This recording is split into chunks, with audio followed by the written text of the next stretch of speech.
I'm actually. All right.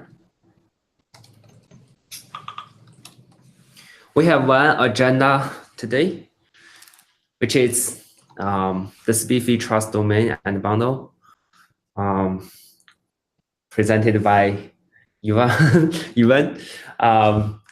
So this one was, to give some background, this one was already discussed in the SPIFFE working group, and I guess maybe multiple times.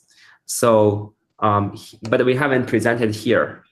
So I want to introduce this document to this community, and yeah, it will be both beneficial to SPIFFE team and their Istio team.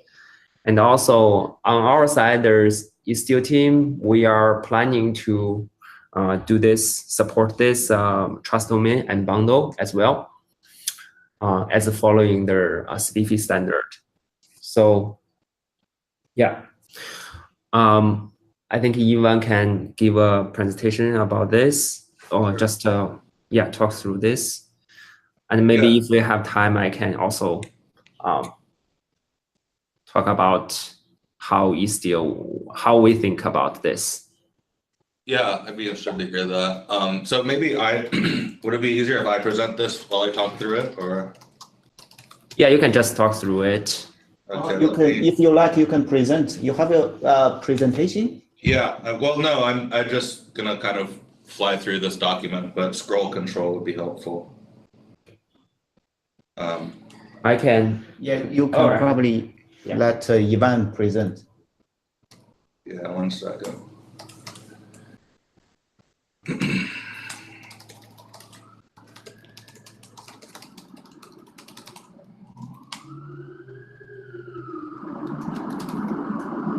You probably need to exit from your presenting, or? I got it, I think. Okay. Okay. Oops. Page just unloaded.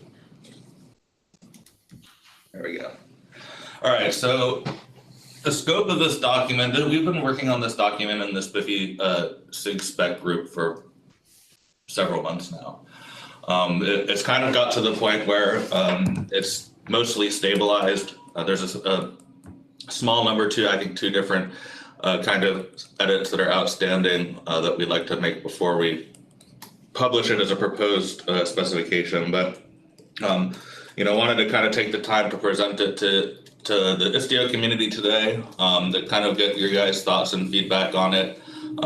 You know, definitely now is the time to kind of make sure that we can find some alignment on this, and if there's anything in here that, you know, doesn't work for some reason, you know, I think like those are the things that we'd like to try and surface and discuss. So the scope of this document is basically trying to define, you know, the logical idea of a trust domain. We have trust domain defined in the SPIFFE ID specification as the host component of the URI, but we don't talk a lot about kind of the semantics of a trust domain.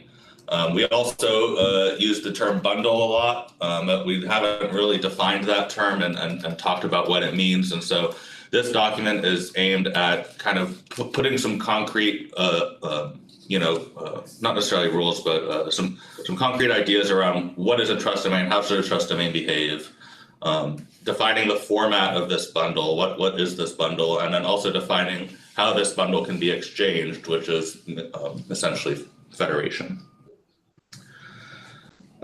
So first, we define trust domain as, it's obviously the host component of the SPIFFE ID and the URI, but we're defining it kind of as a portion of the global namespace, the global SPIFFE URI namespace that is assigned to a particular authority and backed by a set of signing keys. So for every trust domain, we don't necessarily assign any kind of hierarchy in the trust domain, and that's been set forth in existing specifications. So even though they can be modeled as subdomains and things like that, the SPIFFE spec doesn't really reason about the relationship between trust domains that may be named as subdomains. So we treat them kind of as opaque strings, and for each one of these opaque strings, this trust domain, there's a set of signing keys. There can be multiple signing keys. The multiple signing keys can support rotation and can support HA and things like this. We also segregate the signing keys by type. So SPIFFE supports at the moment 2 different types of SVIDs or identity documents, X509 and JWT. And so the keys in the bundle are separated by which SVID type they're meant to be signing. So that's kind of just, it's a very, very short blurb on trust domain. This is not to say that a single set of signing keys can't represent multiple trust domains, but it is to say that for any given trust domain, there's a one-to-n relationship between signing keys for the authority that resides in that trust domain. So, sorry. Questions? Sorry. Yeah. You are saying, is it possible for a single signing key to sign multiple trust domains? Yes. Yes. Okay. Yes. So it should be 1-to-n from signing key to trust domains. It can be, yeah, but there's a yes. Let me go into bundle, and then it'll be a little bit clearer. So in order to kind of represent, we need a way to represent the authority's key material, right? So that's what we're calling bundle. Mm-hmm. And in this bundle is essentially, there is a relationship between bundle to trust domain that is, let's see, what it would be trust domain. The trust domain to bundle relationship is 1-to-1. So you can have one signing key, which is signing bundles for multiple trust domains, or signing SVIDs in multiple trust domains, but each one of those trust domains has their own bundle. It can be that the bundle is identical between multiple trust domains, but there is a relationship, there's like a 1-to-1 relationship between trust domain and bundle. Okay. Does that make sense? I have a question. So it's clear that a trust domain can have one bundle, but how do you enforce that one bundle can be only used by one trust domain?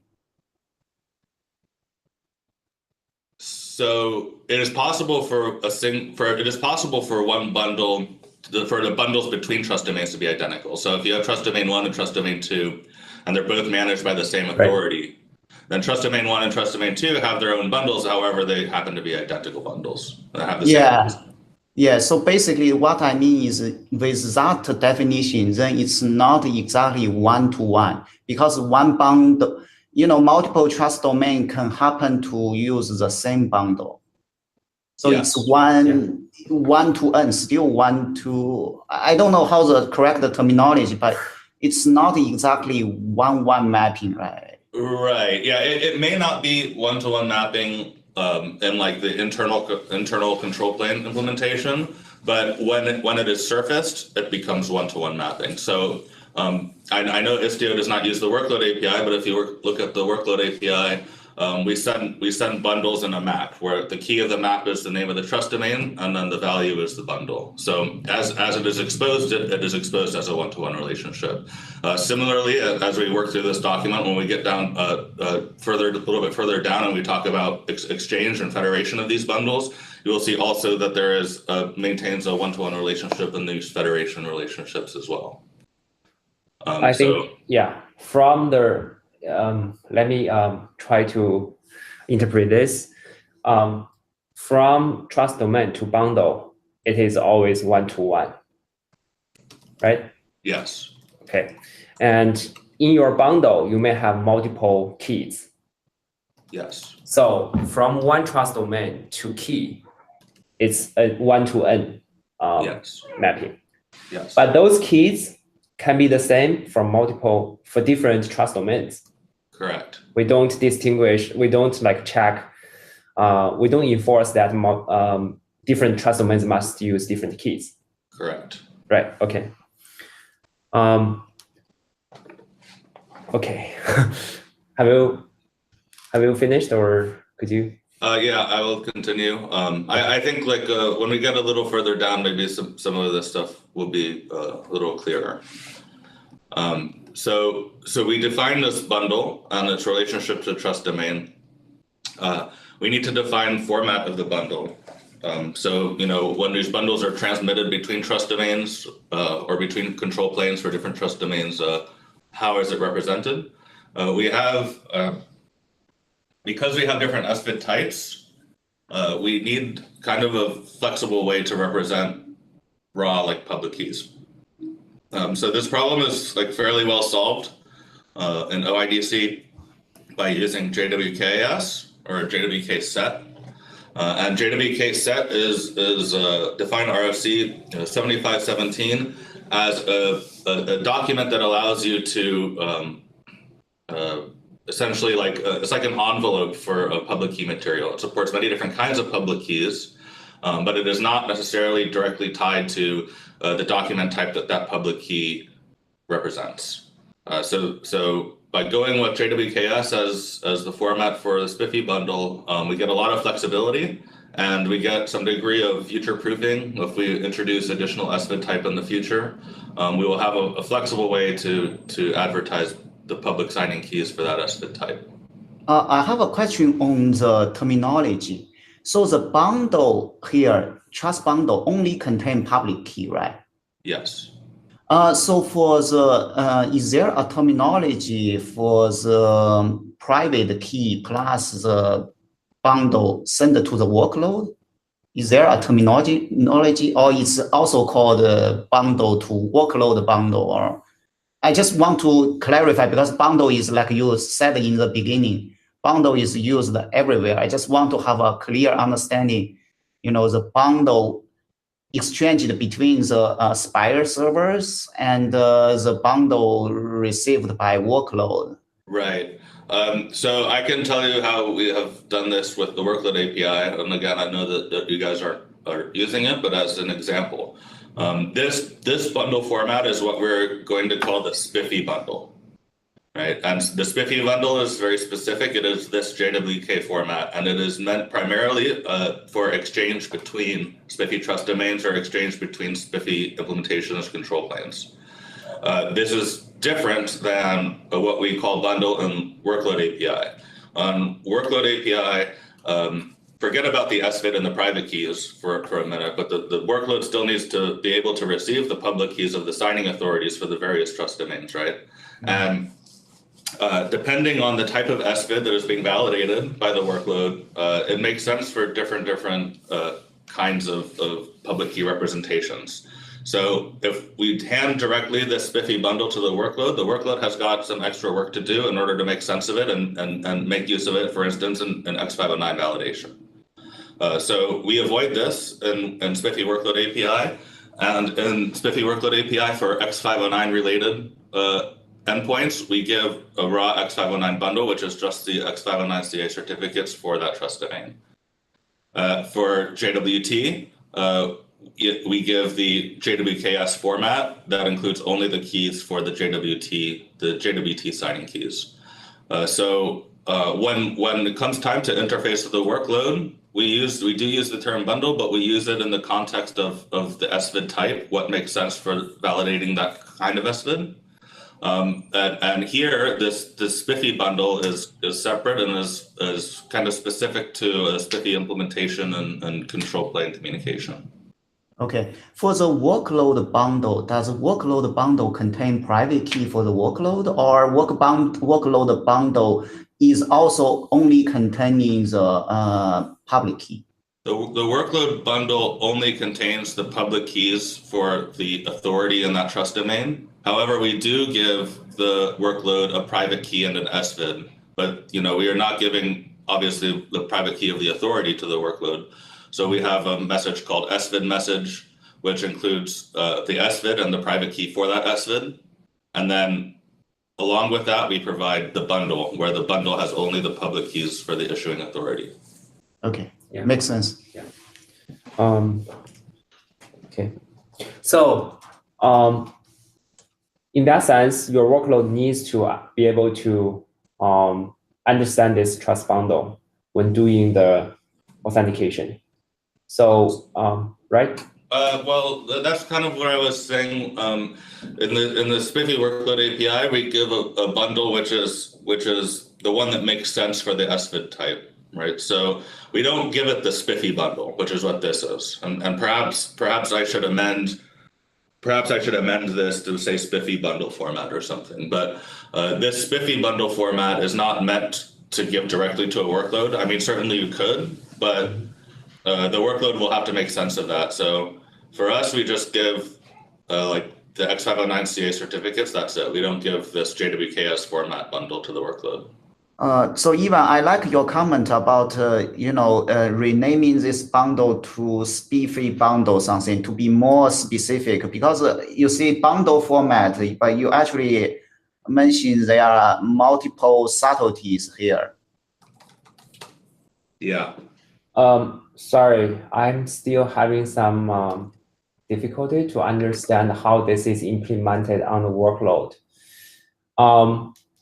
So if you have Spiffy trust bundles, for example, if you have two mappings, one mapping from trust domain 1 to signing key 1, the other one is from trust domain 2 to signing key 2, very simple.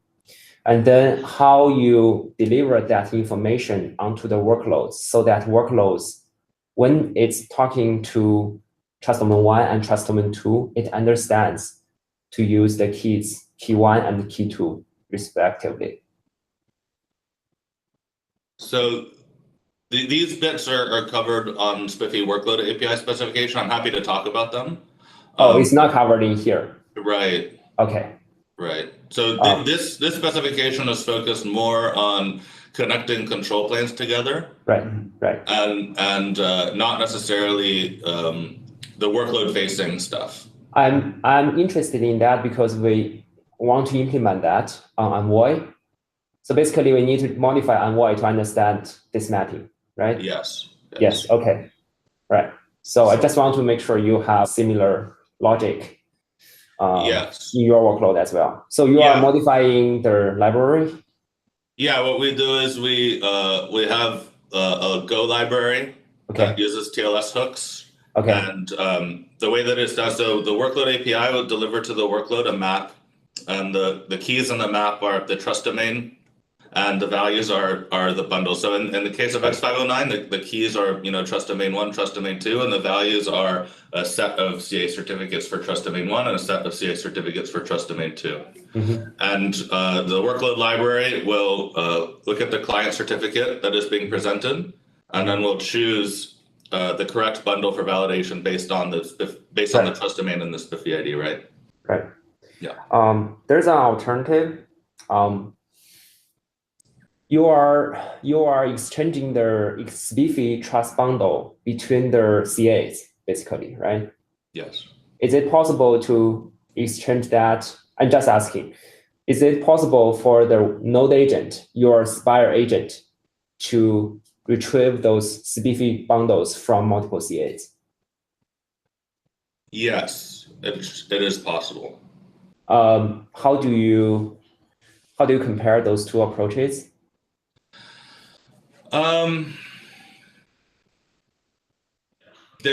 There is some configuration required. So let me scroll. Are there any questions before I move on from this formatting part? I have one clarification question. So this Spiffy bundle is between the Spire servers or between Spire server to Spire agent or between Spire servers? Okay. Yes. Yeah. Okay. Okay. There's a couple small details and additional fields that we've put into the JWK set for management purposes. Sequence number is one.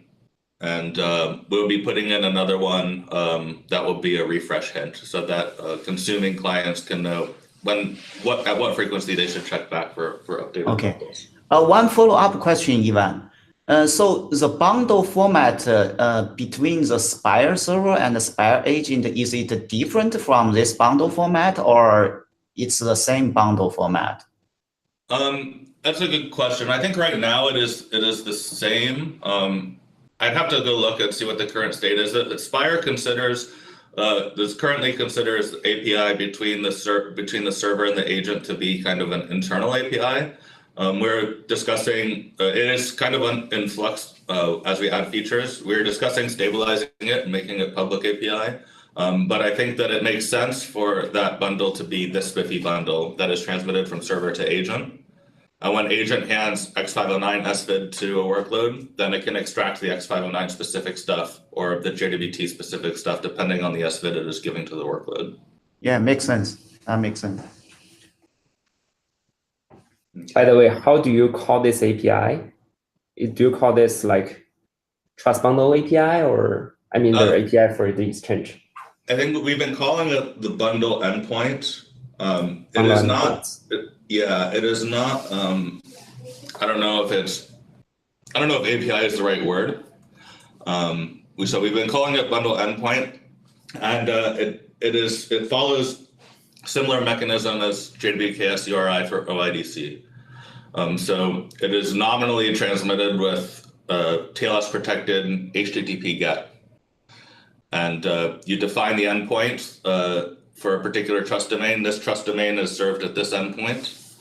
And the client will connect to this endpoint and pull the trust bundle. And when I say client, I mean, the federating Spire server, federating trust domain on the other side. Mm-hmm. Mm-hmm. Mm-hmm. So back to kind of the the assertion that trust domain and bundle is one-to-one, even though the bundle between multiple trust domains may be identical. When you define this bundle endpoint, this federation relationship, you define it. You say trust domain 1 has bundle endpoint foo, mm-hmm. right? Trust domain 2 may also have bundle endpoint foo that is serving the same bundle, but you want to be able to kind of control exactly which trust domains are being federated between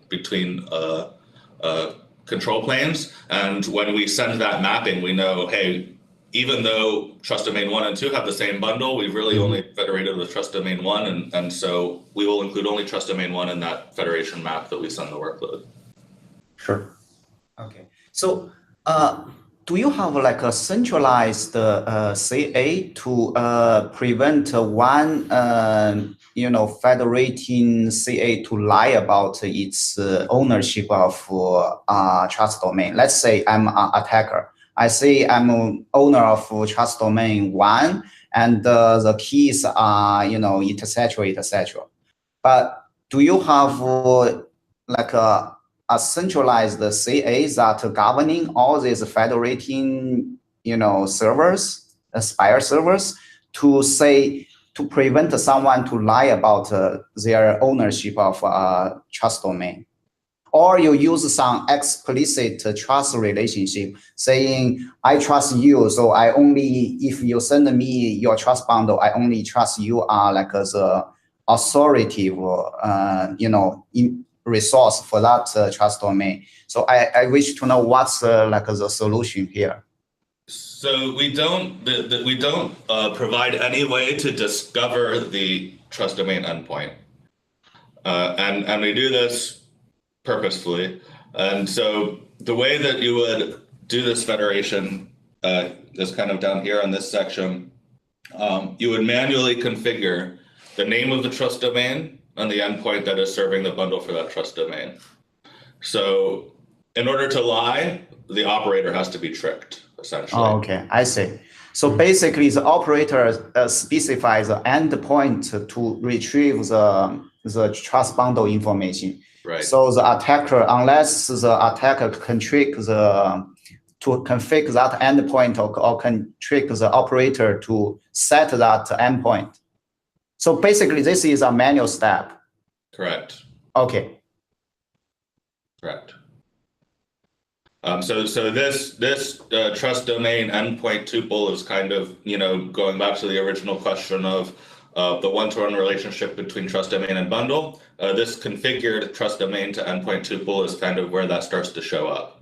The operator, if multiple trust domains share a bundle, the operator may configure multiple of these tuples with the same endpoint address. But as far as the control plane is concerned, each each one of those trust domains is explicitly federated by the introduction or configuration of this tuple.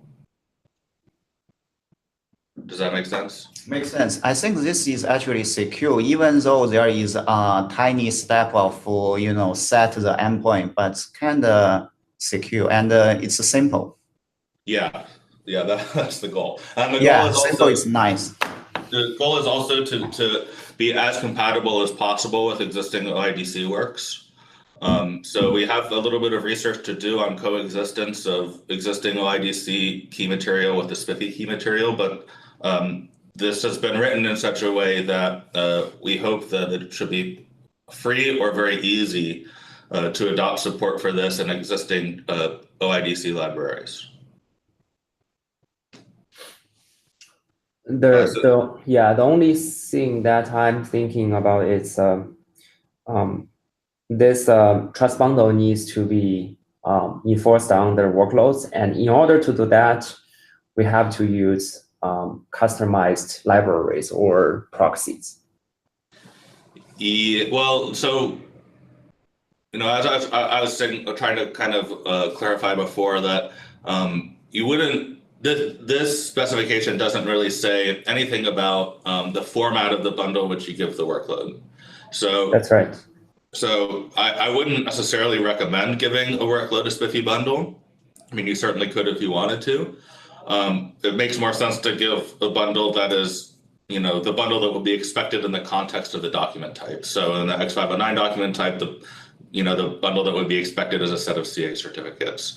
So the modifications that are required for a workload to support this aren't extremely invasive. They're not so invasive that they have to be able to understand this new bundle format and all of this stuff, but they are going to have to understand this kind of mapping of trust domain to bundle and manage multiple independent bundles. That's right. Yeah. I remember previously we were talking about their name constraints. Yes. And because of course SPIFFE doesn't understand subdomains, you don't have subdomain concept. So the name constraint is not really enforced, mentioned in your specs. But name constraint again, it needs some customization, even though it's already in X509 standard. Not all the workloads are following that. I think it's basically very similar to this. And also, I think using the trust domain, this trust bundle solution, maybe we can, have you ever thought about like to realize the similar goal as their name constraints? Yes, exactly. And I think in the X509 SVID specification, I believe there is some language talks exactly about this thing, that name constraint in X509 is very similar to what we were trying to accomplish, but from specification point of view and SPIFFE point of view, we can't mandate it because of lack of widespread implementation support for it. Also, it is X509. Sorry. Oh, go ahead. But in order to support what you are proposing here, the trust domain, you need to customize their workload libraries. Yes, but in the single trust domain scenario, okay. We still want this to work for clients which don't know how to do X509 name constraint. And so if we say name constraint, the name constraint, if you are applying that, it's not a single trust domain, because name constraint will be applied to subdomains. And in SPIFFE world, the subdomains are different domains. So when you are talking about like supporting name constraints in SPIFFE, you are actually talking about multiple trust domains.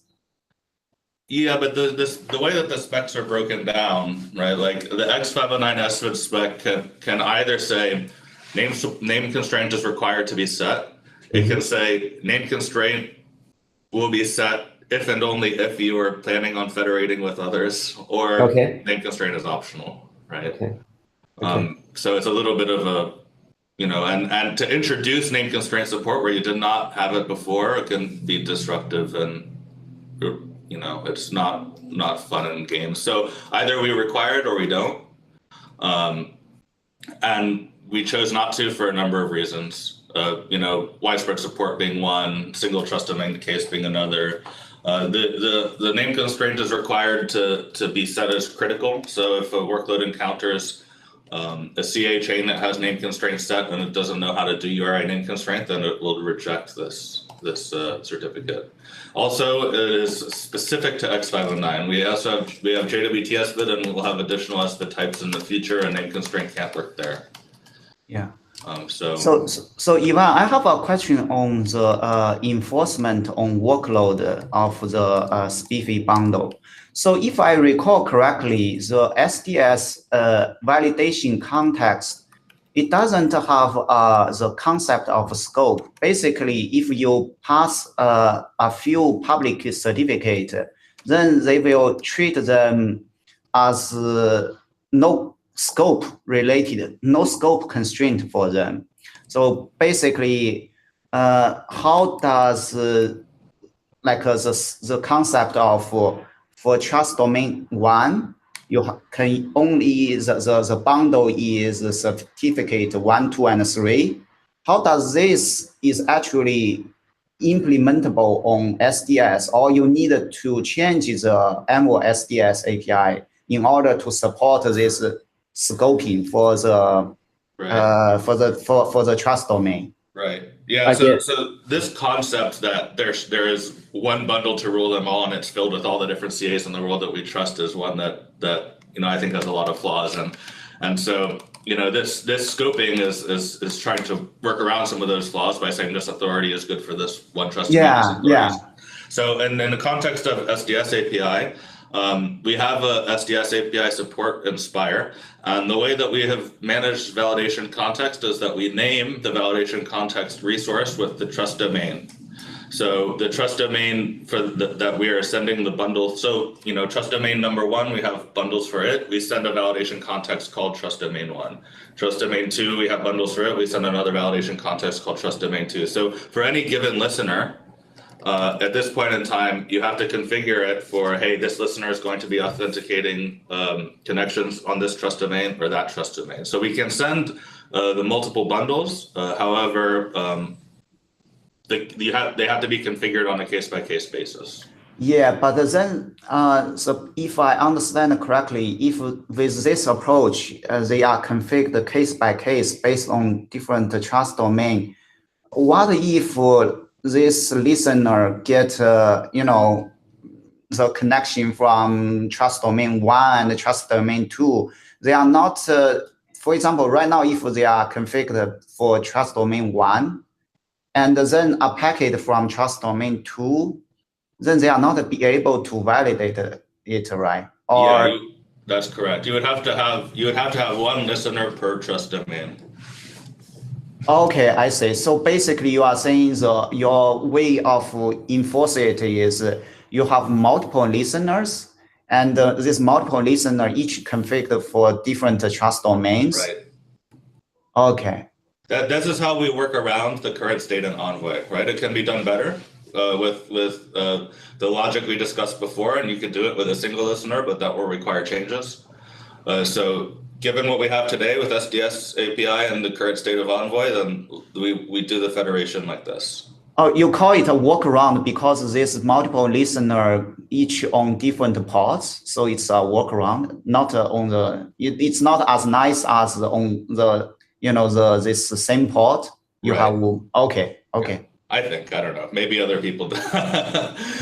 Yeah. I think ideally you can have one listener that is aware of federation and knows how to choose the right bundle for validation. Right. Yeah. Have you maybe proposed this to Envoy to see if they can add this scoping concept to the Envoy API, so then it will be more secure and less awkward, because you have to set up multiple listeners on different ports, and each port for a specific trust domain? I haven't brought this up with them yet. I'm happy to have that conversation if you guys are willing to have it with me. Until now, I think that... Say again, what do you need for the Envoy API? Sorry, Lisan? Can you say again, what do you need for the Envoy API to avoid what? Tongue? Lay? Oh yeah. So basically, right now the Envoy SDS API has a validation context, and the validation context has an array of CA certificates to validate the incoming connections. Right. So, but with the species introduce this scoping concept, basically for us. For trust domain 1, you can use certain, CA certificates. For trust domain 2, you can use another set of certificates. Basically, these CA certificates are not treated blindly as without no scope, as all the scope is infinite.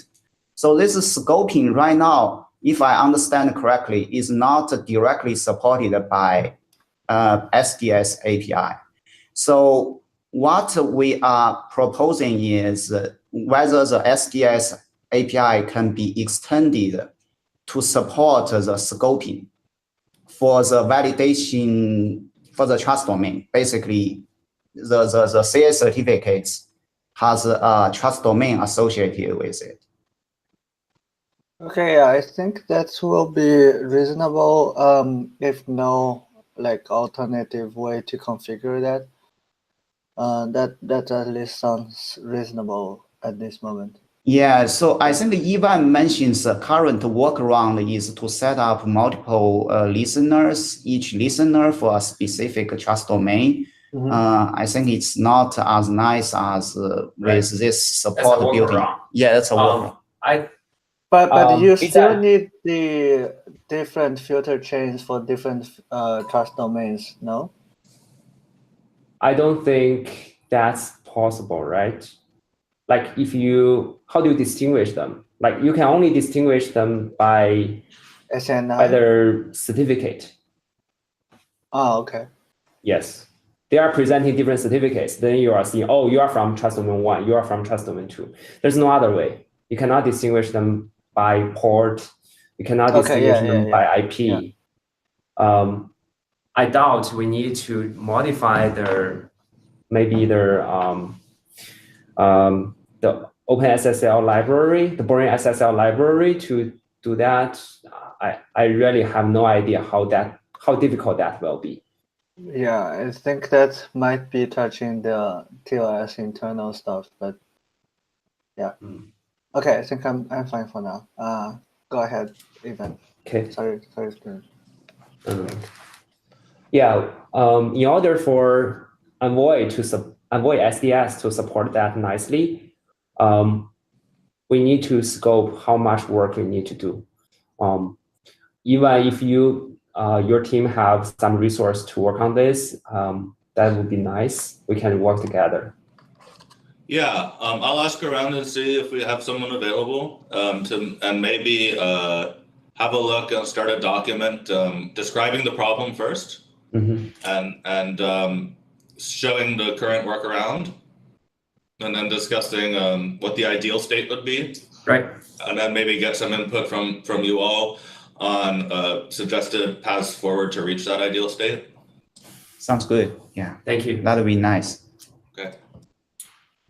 Sounds good. Besides that, the Istio team, we have talked about internally, discussed about their federations. So this SPIFFE trust domain and bundle federation is one way, basically for two PKIs to exchange root and then mutually authenticate. There's another way to federate, which is sharing the root, right? So if you have a single organization and you want to have multiple departments, each department can have intermediate CA and they share the same common root, or each department can have the same root. Two different, a little bit different approaches. Yeah, I would be hesitant to call the shared root scenario federation because there's ultimately a single authority.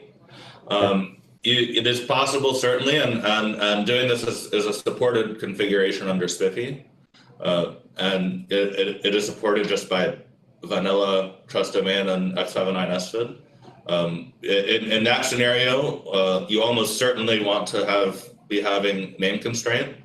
And this is obviously X509 specific. The thing about name constraints is that it has this idea of subdomains. Spiffy does not have idea of subdomains. Yeah. But you would certainly be introducing subdomain concept in such a topology, right? Can we treat those subdomains as different trust domains? I think so. I'd have to think through that. You mean for the JWT case, I don't know. I think you guys are not using JWTS, but for the JWT case, for instance, if subdomain 1 was a trust domain, subdomain1.example.org was a trust domain, and example.org, would example.org be a different trust domain? Yep. Yeah. And then for the JWT case, subdomain1.example.org would have its own JWT signing keys. Because JWT does not have any concept of chaining like X509 does. Yep. And then the bundle for subdomain1.example.org would be, I guess, the root of it would be the same bundle as example.org. Or maybe you can use the intermediate as the root, as a trust anchor. Yeah, so we went down this path on Spire, and we immediately ran into problems because the default configuration for OpenSSL will not validate a chain that terminates with an intermediate that is not self-signed. In order to do this, you have to set a special option called partial chain. I see. And by default, Envoy does not do this, and others do not do this, and so. Okay. Yeah, this is something that I thought would be a nice thing to do, but because of that problem, there's other problems too. Some of the folks on Google Chrome team have published a nice paper on TLS validation errors in the wild, and talked about all these different TLS client implementations that are out there. One of the surprising things that we found was that many TLS client implementations will cache intermediates that they find when talking to other peers. And if they run into a chain which they deem as incomplete, then they will automatically try to use these intermediates they've cached from elsewhere. So this property kind of breaks down the isolation that you would otherwise get from saying this intermediate is the root. So that's right. Yeah, you will have problems if you have multiple layers of intermediate, right? Yeah. Yeah, so I think it's nice. It's a nice idea, and it's one but I haven't been able to make it work in the way that is reliable and. Okay. Have you considered like you said the JJOT doesn't have the chaining, but JOT you can embed the X509 in the JOT token itself, and that can be the chain. Yeah, so we worked on JWTS and Spiffy 6 spec for, I don't know, probably 4 months or so. And the way that we wanted to do it originally was exactly as you described, with X509 embedded inside JWT and JWT signed by X509. We ended up not doing that because the validation methodology was not widely implemented in JWT client libraries, and also because if it was a difficult thing to implement, there was the way that you would do the validation meant that if there was an implementation error, it would fail open.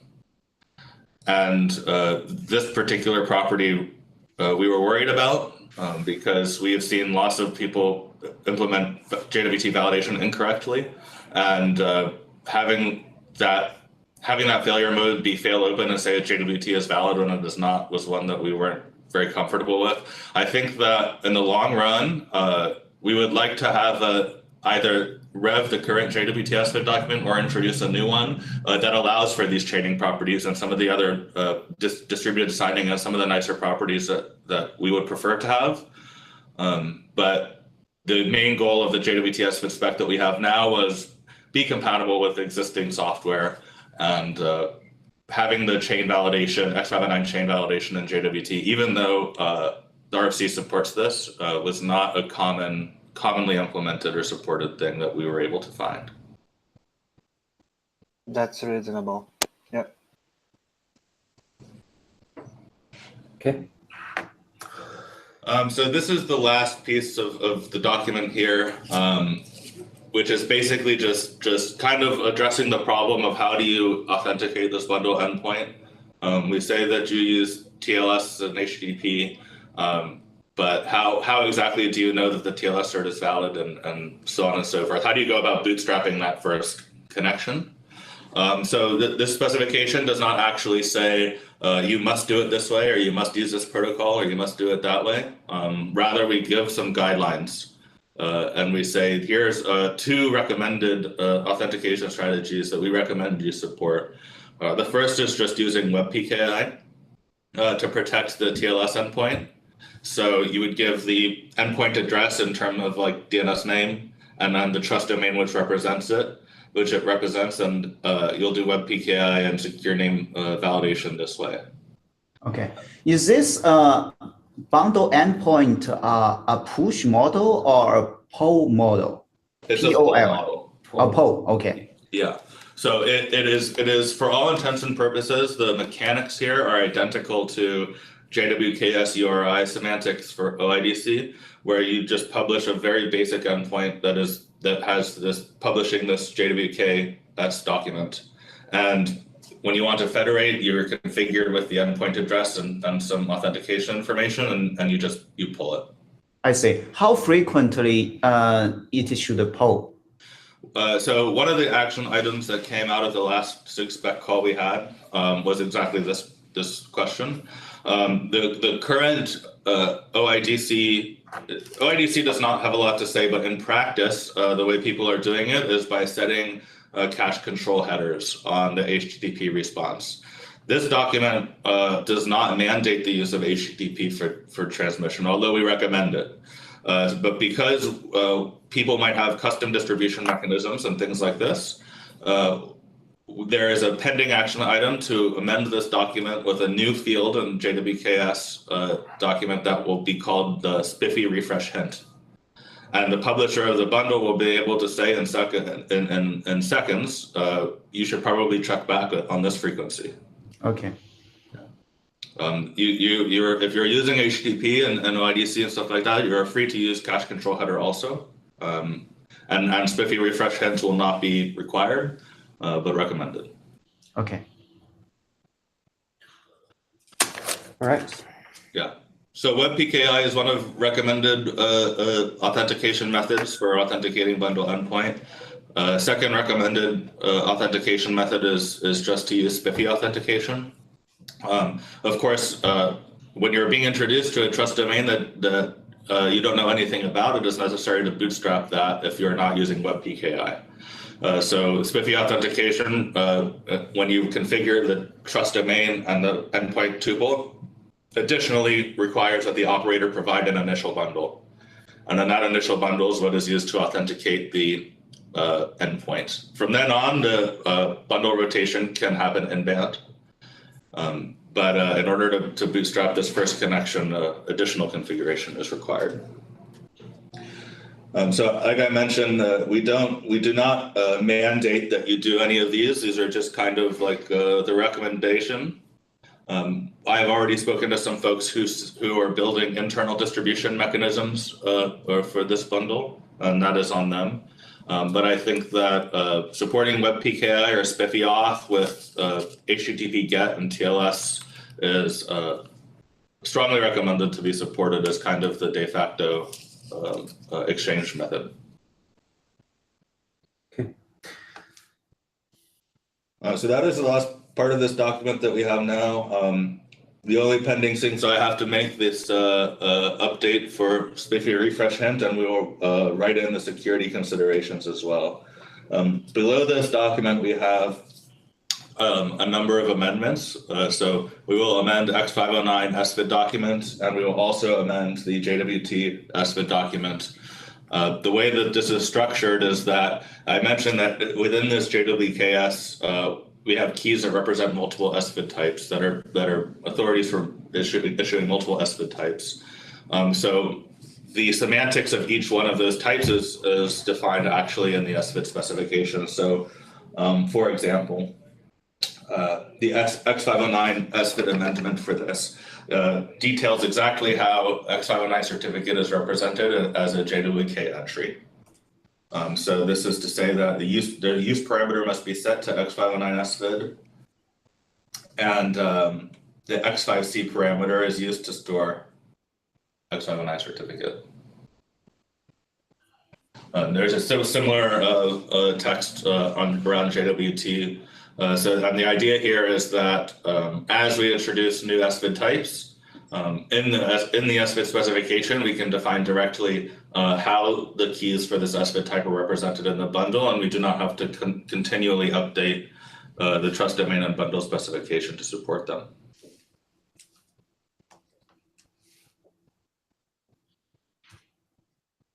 Cool. Do you guys have any questions?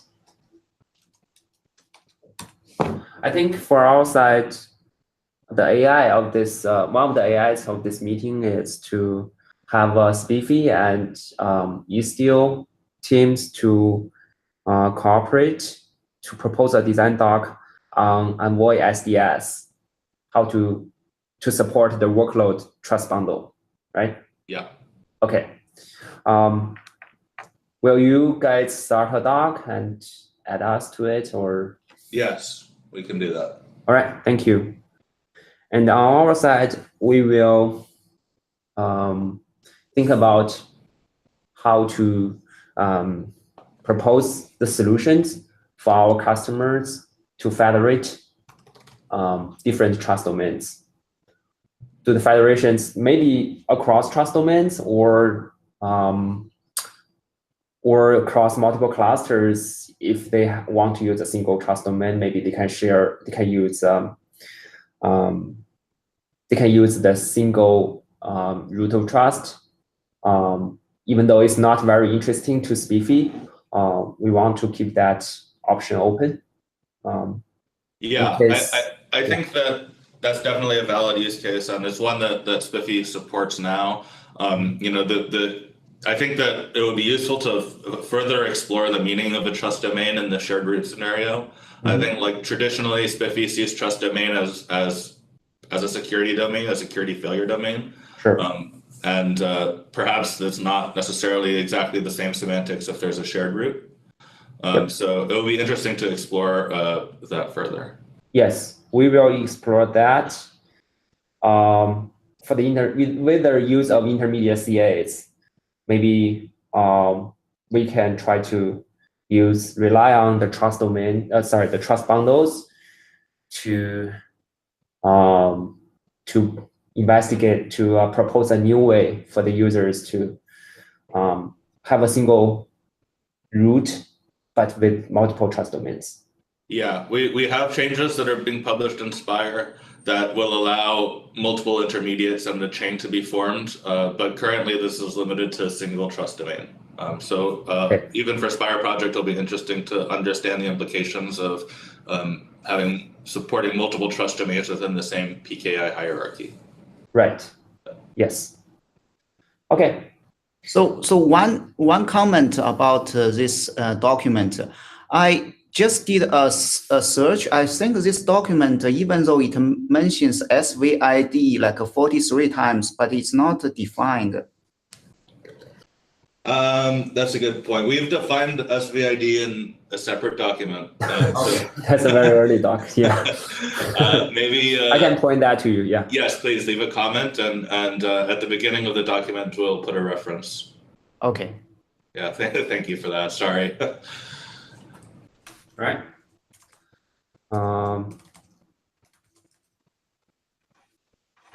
think that's it. Yeah. Okay. I hope this was helpful for you all, and I really appreciate. That's really helpful. Very helpful. Yeah, very nice presentation. Thank you, Ivan. Awesome. Yeah. Thank you, guys.